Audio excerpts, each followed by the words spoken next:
यह dt जब मैं ऊपर ले गया तो इस जगह पर dt, और यह पूरा ऐसा कैसे function, differential of function is equal to lambda 1 a nought e to power lambda 2 minus lambda 1 t dt।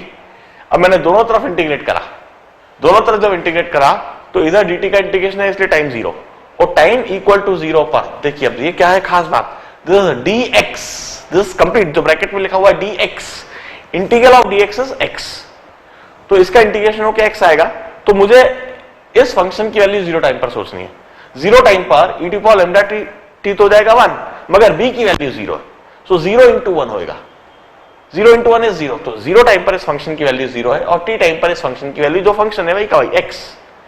तो अब मैंने इसका इंटीग्रल करा b e to power lambda 2 t, integral करके x माइनस 0 कर दिया एक तरीके से, लैम्डा 1 a नॉट, और इसका इंटीग्रल मैं जानता हूं e to power lambda 2 minus lambda 1 t upon lambda 2 minus lambda 1 from 0 to t।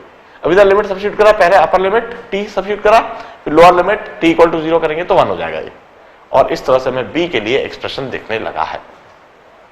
अब हमसे पूछा गया है what is maximum b and when b is maximum, b की मैक्सिमम वैल्यू क्या होगी और कब होगी। सो फॉर मैक्सिमम b मैं जो कंसेप्ट लगाऊंगा, at maximum value of b, मैं इधर लिखता हूं,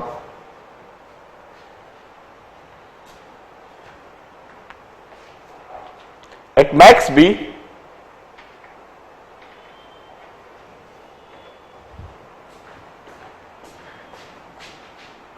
at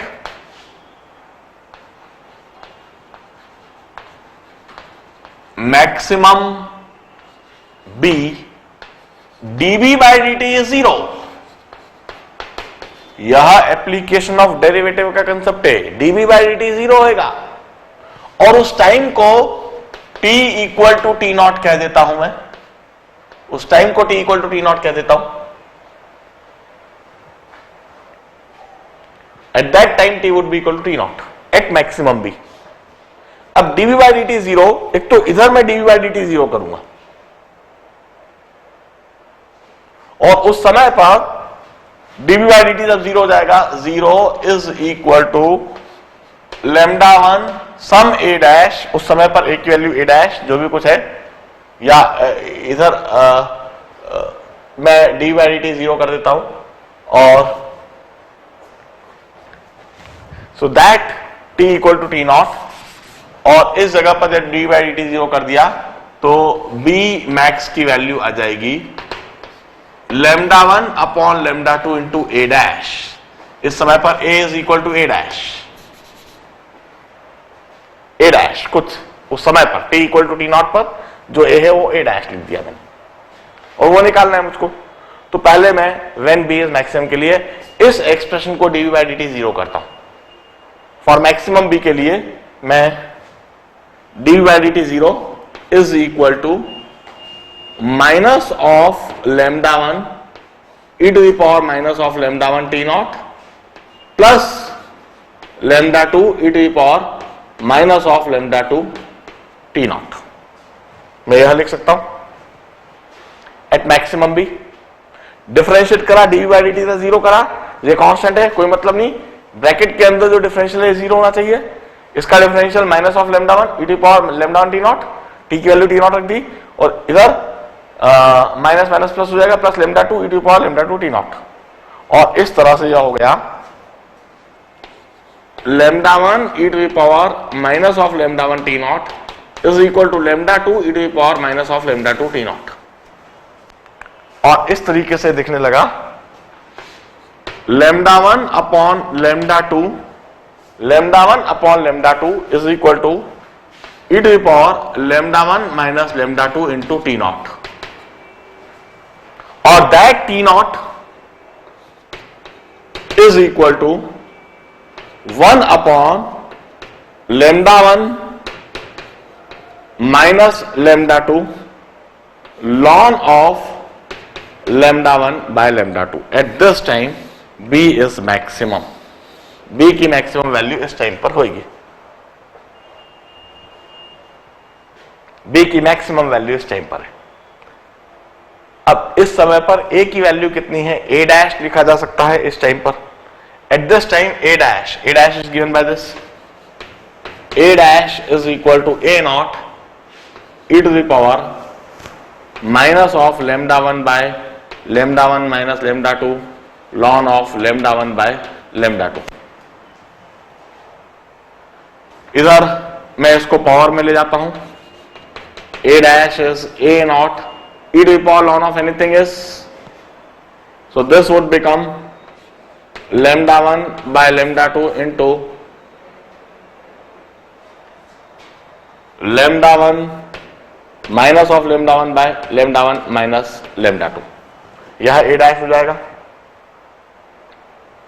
अब b की मैक्सिमम वैल्यू निकालने के लिए मैं इसमें सब्स्टिट्यूट कर दूंगा lambda 1 by lambda 2 into a dash. बड़ा ही कॉम्प्लिकेटेड होता जा रहा है, पहले यहां तक तो लिख लो. अब b की मैक्सिमम वैल्यू लिखने के लिए I need to erase, I need to remove some part of the board. में a के लिए ये ग्राफ हटा देता हूं, चलेगा, क्योंकि ये तो बिल्कुल बेसिक ऑपरेशन है. इधर मैं b की मैक्सिमम वैल्यू लिखता हूं.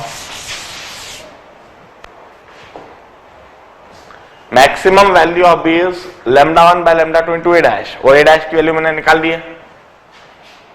b maximum is lambda 1 upon lambda 2 into a dash, a not into lambda 1 by lambda 2 to the power minus of lambda 1 by lambda 1 minus lambda 2. तो ये हो जाएगा टू द पावर प्लस 1 में a nought into lambda 1 by lambda 2 to the power plus 1. तो plus 1 करेंगे तो minus of और lambda 2 upon lambda 2 minus lambda 1. This is the maximum b. यहां मैक्सिमम b होएगा lambda 1 by lambda 2 whole to the power lambda 2 upon lambda 2 minus lambda 1. This is maximum b. हम यदि graph बनाते हैं b versus time, b versus time के लिए यदि हम ग्राफ बनाएं, that graph would always come looks like this. यह ग्राफ इस तरह से दिखेगा.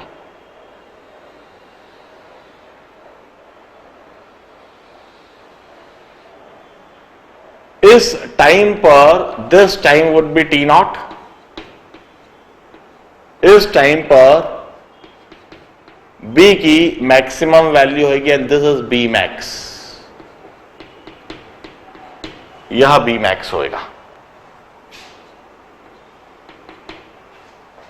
This is the maximum value of b.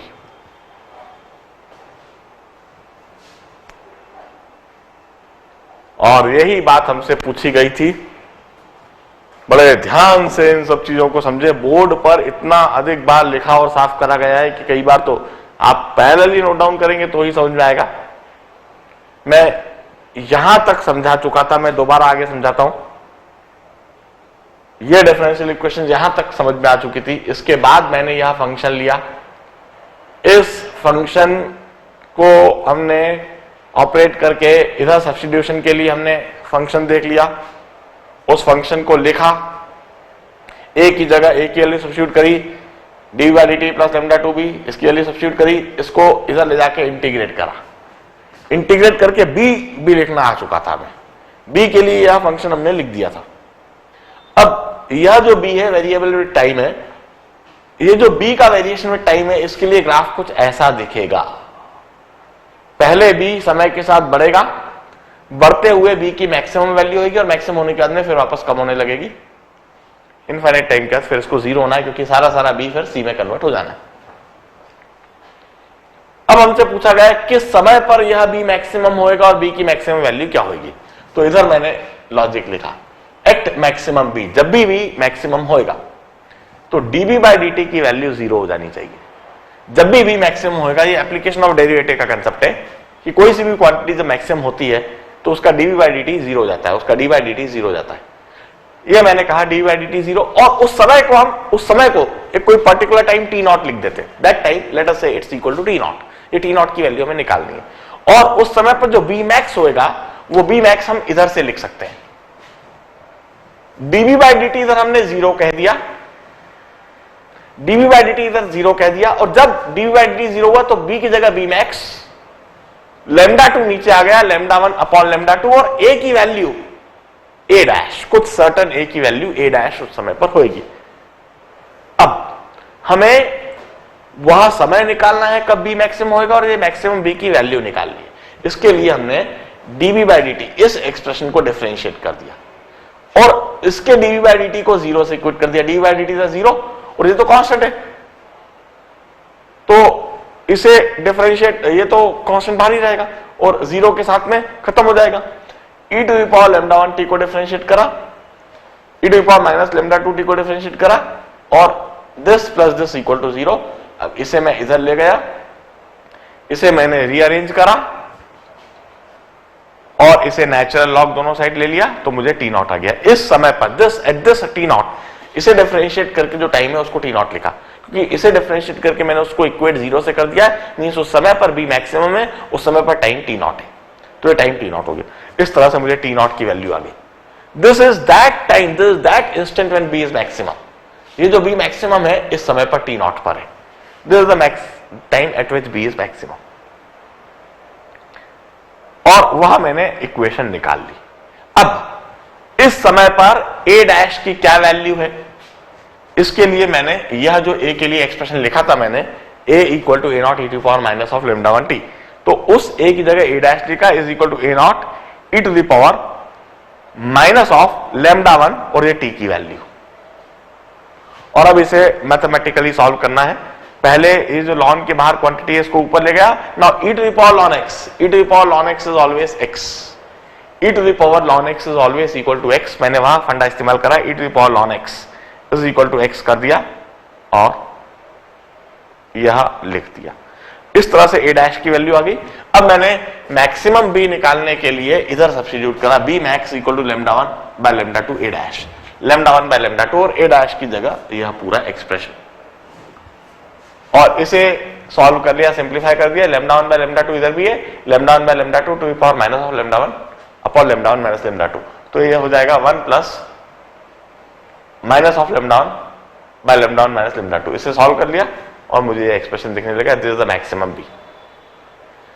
JEE 2001 में यह प्रॉब्लम पूछा गया था और वहां पर ये सारी बात, what is maximum B, when is B maximum and what is differential equation, ये 3 बातें पूछी गई थी।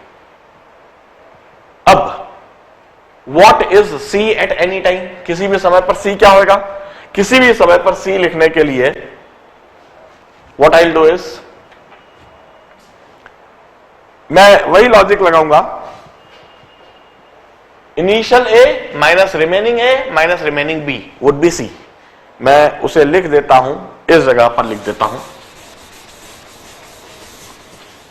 इन order to write expression for C at any time, किसी भी समय मुझे सी के लिए जो एक्सप्रेशन लिखना है वह मैं इधर लिख देता हूं। At any time C would be initial A minus a at any time minus b at any time. This is c at any time t. Initial a is a naught minus a at any time is a naught e to the power minus of lambda 1 t. b at any time is this lambda 1 a naught upon lambda 2 minus lambda 1 into e to the power minus of lambda 1 t minus e to the power minus of lambda 2 t. This is c at any time. किसी भी समय पर यह c होगा। Simple logic, initially जो भी कुछ a था माइनस जो a बचा रह रहा माइनस जो b बचा रह रहा है, बाकी सारा c में कन्वर्ट हो चुका है। इस तरह से मैं c के लिए एक्सप्रेशन लिख देता हूं। इस इक्वेशन के लिए ग्राफ प्लॉट करना इतना आसान नहीं है, इसलिए मैंने पूछा भी नहीं। अब हम कहते हैं at this time T nought we have got radioactive equilibrium. इस टाइम टी नॉट पर रेडियोएक्टिव इक्विलिब्रियम है, rate of formation of A is equal to rate of formation rate of decrease of B. यह रेडियोएक्टिव इक्विलिब्रियम पर time T nought लिखा जा सकता है और रेडियोएक्टिव इक्विलिब्रियम पर यह बी की वैल्यू लिखी जा सकती है। This is maximum B. यह सारी बातें बड़े ध्यान से देखिए, नोट डाउन कीजिए। इसमें बी के लिए इस एक्सप्रेशन को बड़े ध्यान से देखिए, ए का एक्सप्रेशन, बी का एक्सप्रेशन और यह सी का एक्सप्रेशन। ऑल्दो रटने की आवश्यकता नहीं है, ऐसी चीज रटी भी नहीं जा सकती है, हमें समझना चाहिए कैसे यह ऑब्टेन करा गया है। आप इस आर्टिकल को बड़े ध्यान से बार बार 2 से 3 बार रिवाइज कीजिए और जैसे जैसे मैं समझाते जा रहा हूं वैसे वैसे आप कॉपी में लिखते जाइए। 2 या 3 बार जब आप इसे लिखेंगे, स्वयं से लिखेंगे और हर बार साथ साथ में स्वयं सॉल्व करने की कोशिश करेंगे, तब ये सारी चीज समझ में आएगी। It's not about explaining nucleus only. जब यह सारी चीज मैं समझा रहा हूं, जब यह चीज मैं पढ़ा रहा हूं, तो सही बताऊं ना, तो मैं न्यूक्लियस चैप्टर से कहीं ज्यादा ऊपर, कहीं ज्यादा अलग हटके मैथमेटिक्स भी पढ़ा रहा हूं। मैं ऑलमोस्ट कैलकुलस को समअप कर रहा हूं, मैं डिफरेंशियल इक्वेशन को समअप कर रहा हूं, मैं कैलकुलस के काफी सारे कंसेप्ट इधर समझा रहा हूं। It's very interesting to learn such type of things. Please note all this down, इस सभी को नोट कीजिए। और अब मैं इसके बाद न्यूक्लियस का एक लास्ट आर्टिकल, एक लास्ट कंसेप्ट और समझाऊंगा।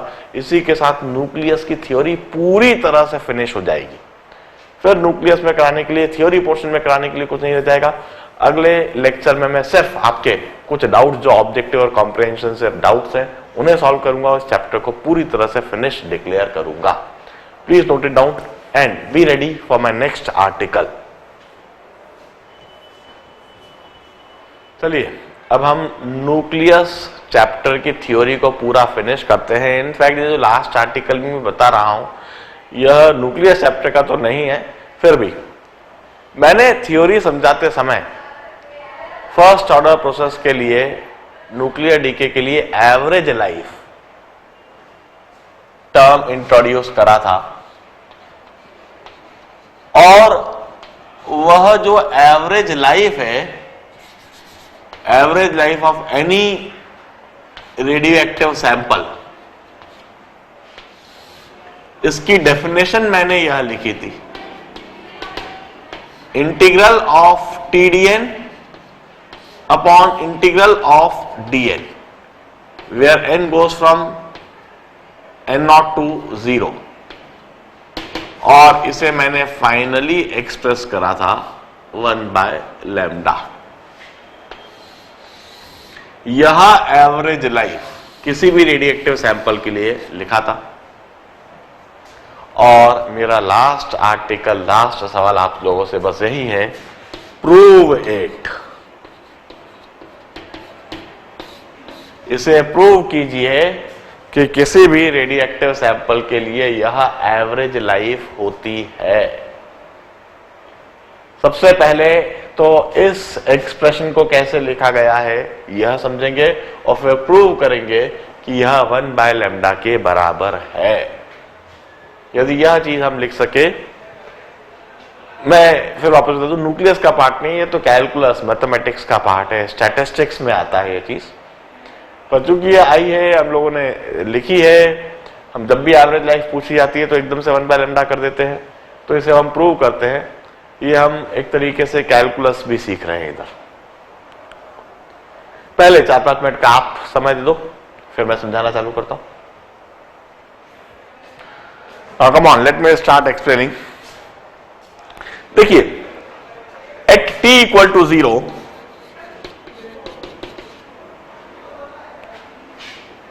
We have got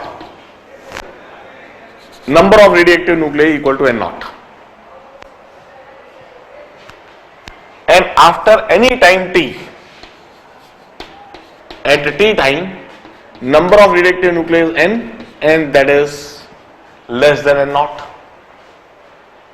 And at time t plus dt, at t plus dt time, this becomes n minus dn. अब इसका मतलब है t टाइम पर n नॉट न्यूक्लियई थे, 0 टाइम पर इनिशियली n नॉट न्यूक्लियई थे, t टाइम के बाद कुछ घट के n रह गए, और t टाइम के बाद dt टाइम के दौरान dn न्यूक्लियई और कम हो गए. Means dn nuclei survived for t time. dn survived for t time. dn nuclei जो t टाइम के बाद कम हुए वह t टाइम के लिए सर्वाइव करें. Means they have got age of t.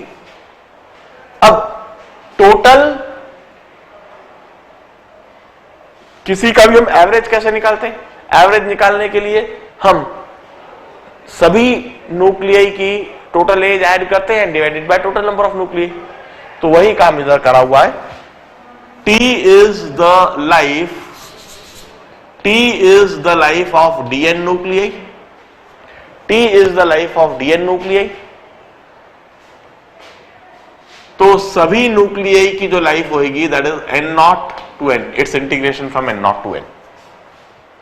ये हमने integration of TDN upon the total number of nuclei is integral of dn from n not to 0, और इसे हमने टी एवरेज कह दिया. इस तरीके से हम टी एवरेज की डेफिनेशन लिख रहे हैं. अब इसकी वैल्यू डिटरमाइन करने के लिए मैं दो मेथड समझाऊंगा. पहला मेथड जिसमें हमने लिखा था किसी भी समय n is equal to n naught e to the power minus of lambda t, और हमने dn लिखा था dn is n naught e to the power minus of lambda t into minus lambda into dt. हमने इसे differentiate कर दिया. सो dn is equal to minus lambda n naught e to the power minus of lambda t dt. अब मैं कहता हूं when n is equal to n naught, time is 0, and when n reduces to 0, time is equal to infinity. तो मैं बस यही इस जगह पर सब्स्टिट्यूट करूंगा. टी एवरेज के लिए मैं अब लिख रहा हूं t average is equal to integral of t, और dn की जगह यह lambda n naught e to the power minus of lambda t dt, where limit of time is 0 to infinity.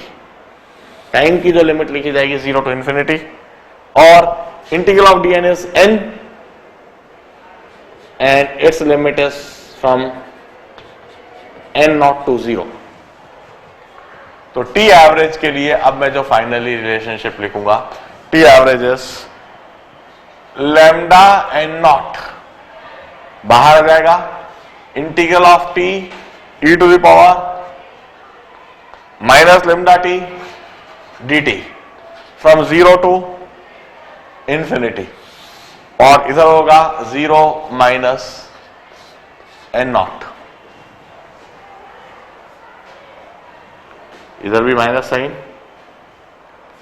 इधर भी minus sign. So this t average, the expression for t average, finally it can be written as, यह minus sign cancel हो जाएगा, n naught cancel हो जाएगा, lambda integral of t e to the power minus lambda t d t from 0 to infinity.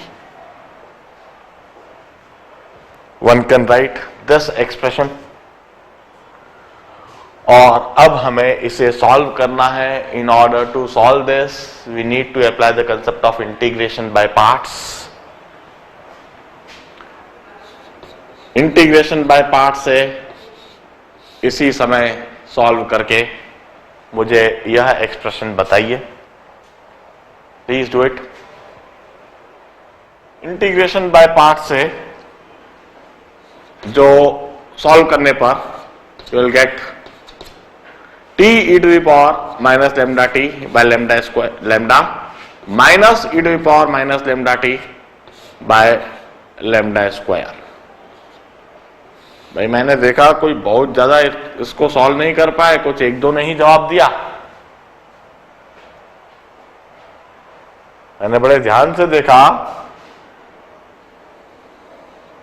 What I seen was कि इसे integrate करके दिखाने वाले पूरे बैच में सिर्फ एक दो ही रहे, बाकी सब इधर उधर देखते रहे. या इंटीग्रेशन बाय पार्ट से आपको यह चीज लिखना आना चाहिए.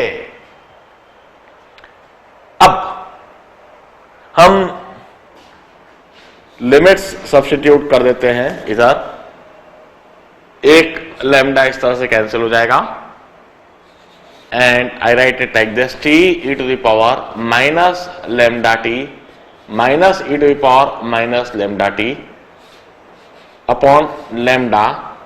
Here t approaches infinity minus the same function t e to the power minus lambda t minus e to the power minus lambda t upon lambda. Here when t approaches 0.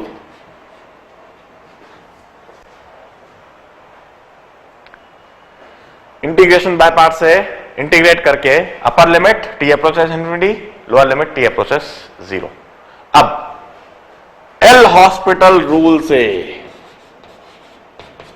हम कहेंगे when t approaches infinity t e to the power minus lambda t this thing approaches 0. L hospital rule से लिखा जाएगा when t approaches infinity e to the power minus lambda t also approaches 0 minus when t approaches 0 0 into 1 0 into 1 minus when t approaches 0 1 upon lambda.